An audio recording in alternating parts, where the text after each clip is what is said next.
నమస్తే, welcome to BCT news bulletin లో ముందుగా హెడ్లైన్స్ చూద్దాం. రాష్ట్రంలో బాపట్ల జిల్లాను నెంబర్ 1 చేయాలన్నదే ముఖ్యమంత్రి చంద్రబాబు నాయుడు ముఖ్య ఉద్దేశం. జిల్లా ఇన్ఛార్జ్ మంత్రి, రాష్ట్ర గృహ నిర్మాణ శాఖ మంత్రి కొలుసు పార్థసారథి.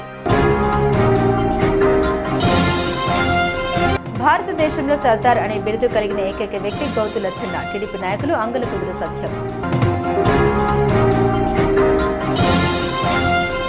సంపూర్ణ ఆరోగ్యం పొందాలంటే యోగా ద్వారానే సాధ్యమవుతుంది. అల్లాడి రవికుమార్.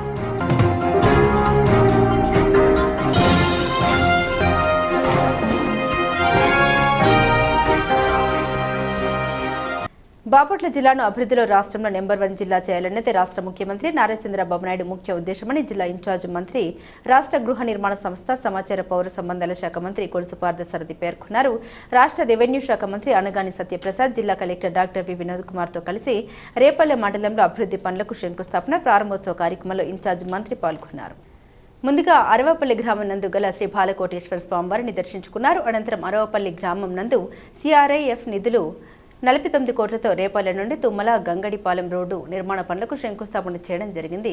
రేపల్లె మున్సిపాలిటీ లిమిట్స్ వద్ద గల 1,05,00,000 డిఎంఎఫ్టీ నిధులతో ఆర్కేఆర్ రోడ్డును ప్రారంభోత్సవం చేయడం జరిగింది. రేపల్లె మండల కేంద్రం నందు 600 లక్షలతో 33/11 kV సెమీ ఇండోర్ సబ్స్టేషన్ నిర్మాణ పనులకు భూమి పూజ కార్యక్రమంలో పాల్గొన్నారు. ఈ సందర్భంగా రాష్ట్ర రెవెన్యూ శాఖ మంత్రితో కలిసి జిల్లా ఇన్ఛార్జ్ మంత్రి మీడియాతో మాట్లాడుతూ బాపట్ల జిల్లాను అభివృద్ధిలో రాష్ట్రంలో నెంబర్ 1 జిల్లా చేయాలన్నది రాష్ట్ర ముఖ్యమంత్రి నారా చంద్రబాబు నాయుడు ముఖ్య ఉద్దేశమని అన్నారు. బాపట్ల జిల్లాను జిల్లా కలెక్టర్, జిల్లా రెవెన్యూ మంత్రి, మాజీ మంత్రి నేను అందరం కలిసి బాపట్ల జిల్లా అన్ని రంగాల్లో అభివృద్ధి చేసి రాష్ట్రంలోని బాపట్లను నెంబర్ 1 జిల్లాగా చేయడం జరుగుతుందన్నారు. ఈ కార్యక్రమంలో రేపల్లె రెవెన్యూ అధికారిని B Sridevi, R&B D Nalini, మండల తహసీల్దార్, ఎంపీడీఓ, కూటమి నాయకులు, ప్రజలు తదితరులు పాల్గొన్నారు. ఈరోజు రేపల్లె నియోజకవర్గంలో రేపల్లె నియోజకవర్గ అభిమాన నాయకుడు, రెవెన్యూ శాఖ మంత్రులు అనగాని సత్యప్రసాద్ గారి నేతృత్వంలో దాదాపు 60 కోట్ల రూపాయల విలువైన అభివృద్ధి కార్యక్రమాలకి శంకుస్థాపన చేయడం జరిగిందని చెప్పేసి మనం చేస్తాం. సరే, చాలా చోట్ల అభివృద్ధి కార్యక్రమాలు జరుగుతూ ఉన్నాయి. కానీ దీంట్లో ప్రత్యేకత ఏమిటంటే, ఏదైతే డబుల్ లైన్ చేయటానికి కేంద్ర ప్రభుత్వం నుంచి 49 కోట్ల రూపాయలు సాధించారో అది అనూహ్యమైన శాంక్షన్ అని చెప్పేసి మనం చేస్తాం. ఎక్కడా కూడా ఒక అసెంబ్లీ నియోజకవర్గంలో ఒక రోడ్డుకి కేంద్ర ప్రభుత్వం జీవో ఇచ్చిన దాఖలాలు ఎప్పుడు గతంలో లేవు, భవిష్యత్తులో కూడా ఉంటాయని చెప్పేసి నేను భావిస్తున్నాను. కానీ ప్రత్యేకంగా అనగాని సత్యప్రసాద్ గారి కృషితో, ఆయనకున్న సంబంధాలతో ఆ రోడ్డుకి ఈరోజు మరి ఒక జీవో తీసుకొచ్చి కాంట్రాక్ట్ని ఫిక్స్ చేసి ఒక 5-6 నెలల్లో ఆ రోడ్డు కంప్లీట్ చేస్తానికి మరి చర్యలు తీసుకోవటం చాలా సంతోషదాయకం అని చెప్పేసి మనం చేస్తాం. ఇప్పుడు ఇటువంటి అభివృద్ధి కార్యక్రమాల మూలంగా ఇది సంక్షేమ కార్యక్రమాలే కాకుండా అభివృద్ధి కార్యక్రమాలు కూడా ఉండాలనేది. ఎందుకంటే సంక్షేమ కార్యక్రమాలు తాత్కాలికమైన ఉపశమనం అనేది కూడా ఇటువంటి అభివృద్ధి కార్యక్రమాల మూలంగా ఆ ప్రాంత ఆర్థిక పరిస్థితులన్నీ కూడా మారిపోయే అవకాశాలు మెండుగా ఉంటాయని చెప్పేసి మనం చేస్తాము. ఇక్కడ ఇండోర్ సబ్స్టేషన్ కడతా ఉన్నారు. ఆ ఇండోర్ సబ్స్టేషన్ మూలంగా కూడా ఇక్కడ పారిశ్రామికంగా అభివృద్ధి చెందడానికి, అదేవిధంగా రైతులు బోర్లు పనిచేయటంలో మరి ఇటువంటి వోల్టేజ్ డ్రాప్స్ లేకోకుండా చాలా మేలు జరిగిద్దని చెప్పేసి మనం చేస్తాను. మరి ఈ కార్యక్రమంలో మరి మాజీ మంత్రివర్యులు మోపిదేవి వెంకటరమణ గారు కూడా పాల్గొని మరి ఈ కార్యక్రమానికి ఇంకంత వెలుగు తీసుకొచ్చారని చెప్పేసి నేను భావిస్తూ ఉన్నాను. మరి ఈ జిల్లాలో మరి కలెక్టర్ గారు, సత్యప్రసాద్ గారు, మేమందరం కూడా కలిసి ఈ జిల్లాని రాష్ట్రంలోనే నెంబర్ 1 జిల్లాగా చేస్తానికి మా వంతు. ఎందుకంటే ముఖ్యమంత్రి గారు ప్రత్యేకంగా ఈ జిల్లాకి ప్రత్యేకంగా దృష్టి పెట్టారు. ఎందుకంటే టూరిజం అన్ని రంగాల కంటే కూడా టూరిజం రంగంలో ఉపాధి అవకాశాలు మెండుగా లభిస్తాయి. కాబట్టి ఈ బాపట్ల జిల్లాకి ఉన్న వనరులు ఆ టూరిజంలో ఇంకే జిల్లా కూడా లేవు. దాన్ని ఎక్స్ప్లాయిట్ చేసి మరి ఎక్కువగా అభివృద్ధి చేయడానికి చాలా పెద్ద ఎత్తున ప్రభుత్వం పనిచేస్తుందని చెప్పేసి మనం చేస్తూ పిట్టలవానిపాలెం మండలం చందోలు గ్రామంలో వేయించేస్తున్న శ్రీ భగలముఖి అమ్మవారి దేవాలయంలో అమ్మవారిని అభయప్రదాయినిగా అలంకరించారు. ఈ సందర్భంగా ప్రత్యేక పూజలు నిర్వహించారు.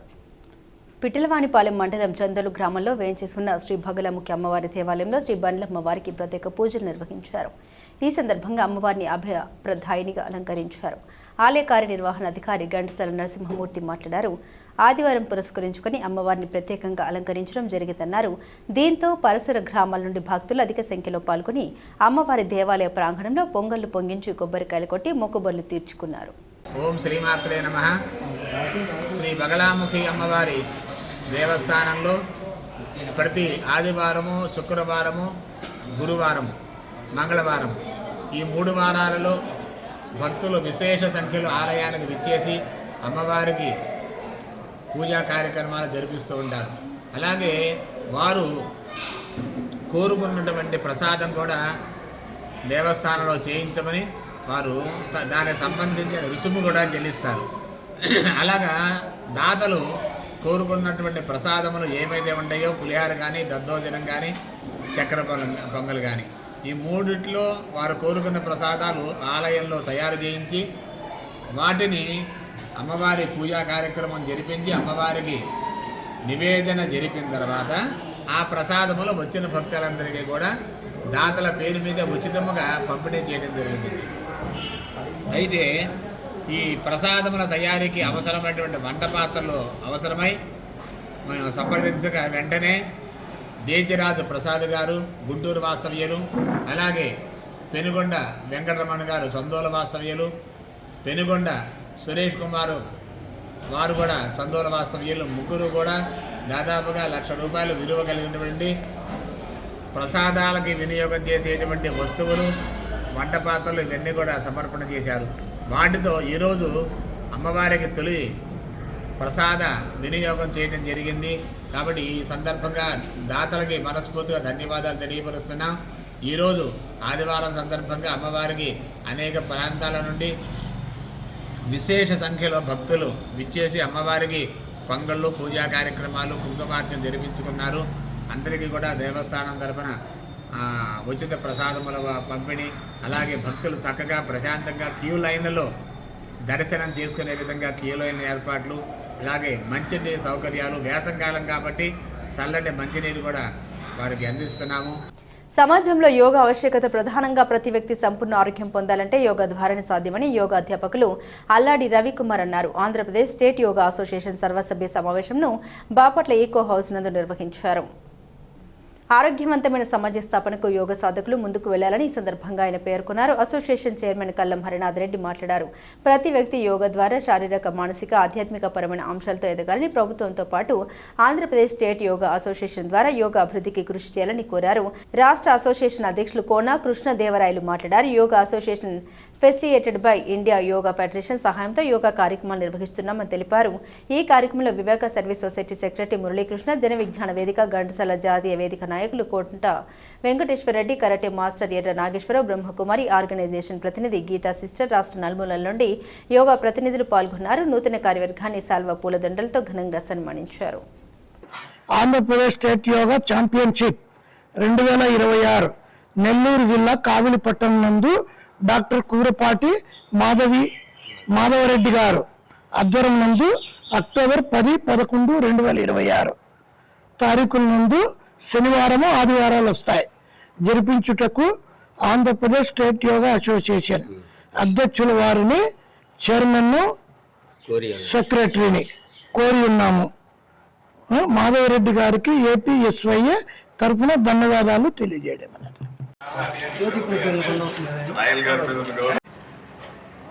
ఆంధ్రప్రదేశ్ యోగా రాష్ట్ర మేనేజ్మెంట్ కమిటీ వారందరికీ కూడా, అలాగే యోగా ఉత్సాహికులకు, యోగా గురువులకు అందరికి కూడా నమస్తమాంజలి. ఈరోజు ఇక్కడ స్టేట్ జనరల్ బాడీ మీటింగ్లో కావలిలో 2వ శనివారం వచ్చే విధంగా అక్టోబర్లో రాష్ట్ర స్థాయి పోటీలు నిర్వహించడానికి మాకు అవకాశం ఇచ్చినటువంటి యోగా రాష్ట్ర స్థాయి సభ్యులు, అధ్యక్షులు, చైర్మన్ గారికి, కార్యదర్శి వారికి ప్రత్యేకంగా ధన్యవాదాలు తెలియజేస్తూ ఉన్నాము. అందరికీ కూడా కావలికి స్వాగతం, సుస్వాగతం. మీ అందరి యొక్క ఆలోచన మేరకు కావల్లో అత్యుత్తమంగా ఈ యొక్క పోటీలను ఏర్పాటు చేస్తామని విన్నవిస్తూ అందరికీ స్వాగతం పలుకుతూ ఉన్నాం.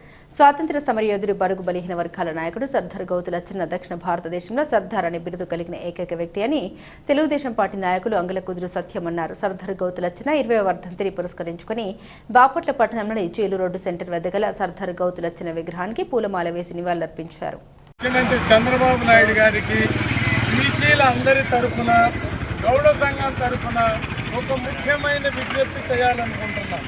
భారతదేశంలో సర్దార్ వల్లభాయ్ పటేల్ గారి తరువాత దక్షిణ భారతదేశంలో సర్దార్ అనే బిరుదు కలిగిన ఏకైక వ్యక్తి గౌతు లచ్చన్న గారు. అలాంటి గౌతు లచ్చన్న గారికి గుజరాత్లో సర్దార్ వల్లభాయ్ పటేల్ గారి విగ్రహం అంతా ఉక్కు మనిషి విగ్రహం కాకపోయినా ఆంధ్రప్రదేశ్లో గౌతు లచ్చన్న గారి సేవలని, పోరాట పటిమని, ఆయన త్యాగ నిరతిని గుర్తించి అమరావతిలో అలాంటి గౌతు లచ్చన్న గారి విగ్రహాన్ని నిర్మించాలని చెప్పి హృదయపూర్వకంగా ఆంధ్రప్రదేశ్ ముఖ్యమంత్రి నారా చంద్రబాబు నాయుడు గారిని బీసీల అందరి తరఫున ప్రత్యేకంగా మేము వేడుకుంటున్నాం.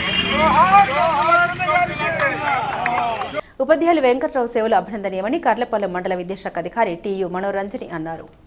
కర్లపాలెం మండలం గణపవరం బాబూజీ కాలనీ ప్రైమరీ పాఠశాలలో ఉపాధ్యాయులు వెంకట్రావు ఉద్యోగ విరమణ సభ గ్రామస్తుల ఆధ్వర్యంలో ఘనంగా నిర్వహించారు. ఈ సందర్భంగా మాజీ మండల విద్యాశాఖ అధికారి జి ఏడుకొండలు మాట్లాడారు. అంకిత భావంతో పనిచేసిన మంచి వ్యక్తి వెంకట్రావు అన్నారు. పలువురు యూటీఎఫ్ ఎస్టీయూ సంఘ నాయకులు వెంకట్రావు సేవల్ని కొనియాడారు. ఈ కార్యక్రమంలో ఎస్టీయూ బాపట్ల జిల్లా అధ్యక్ష కార్యదర్శులు బడుగు శ్రీనివాస్, బొంత వెంకటేశ్వర్లు, యూటీఎఫ్ జిల్లా ఆర్థిక కార్యదర్శి ఎం వెంకటేశ్వర రెడ్డి, గణపవరం హైస్కూల్ ప్రధానోపాధ్యాయులు N Srinivasarao, Battula Nagaraju, Narra Subbarao, Y Gude Rangaiah, P Ramarao, Narra Subbarao, Y Sravani, Eemani Srihari, YV Narayana, BV Srinivas, Y Murali, NB Subhani, ఉపాధ్యాయులు, విద్యార్థుల తల్లిదండ్రులు పాల్గొన్నారు.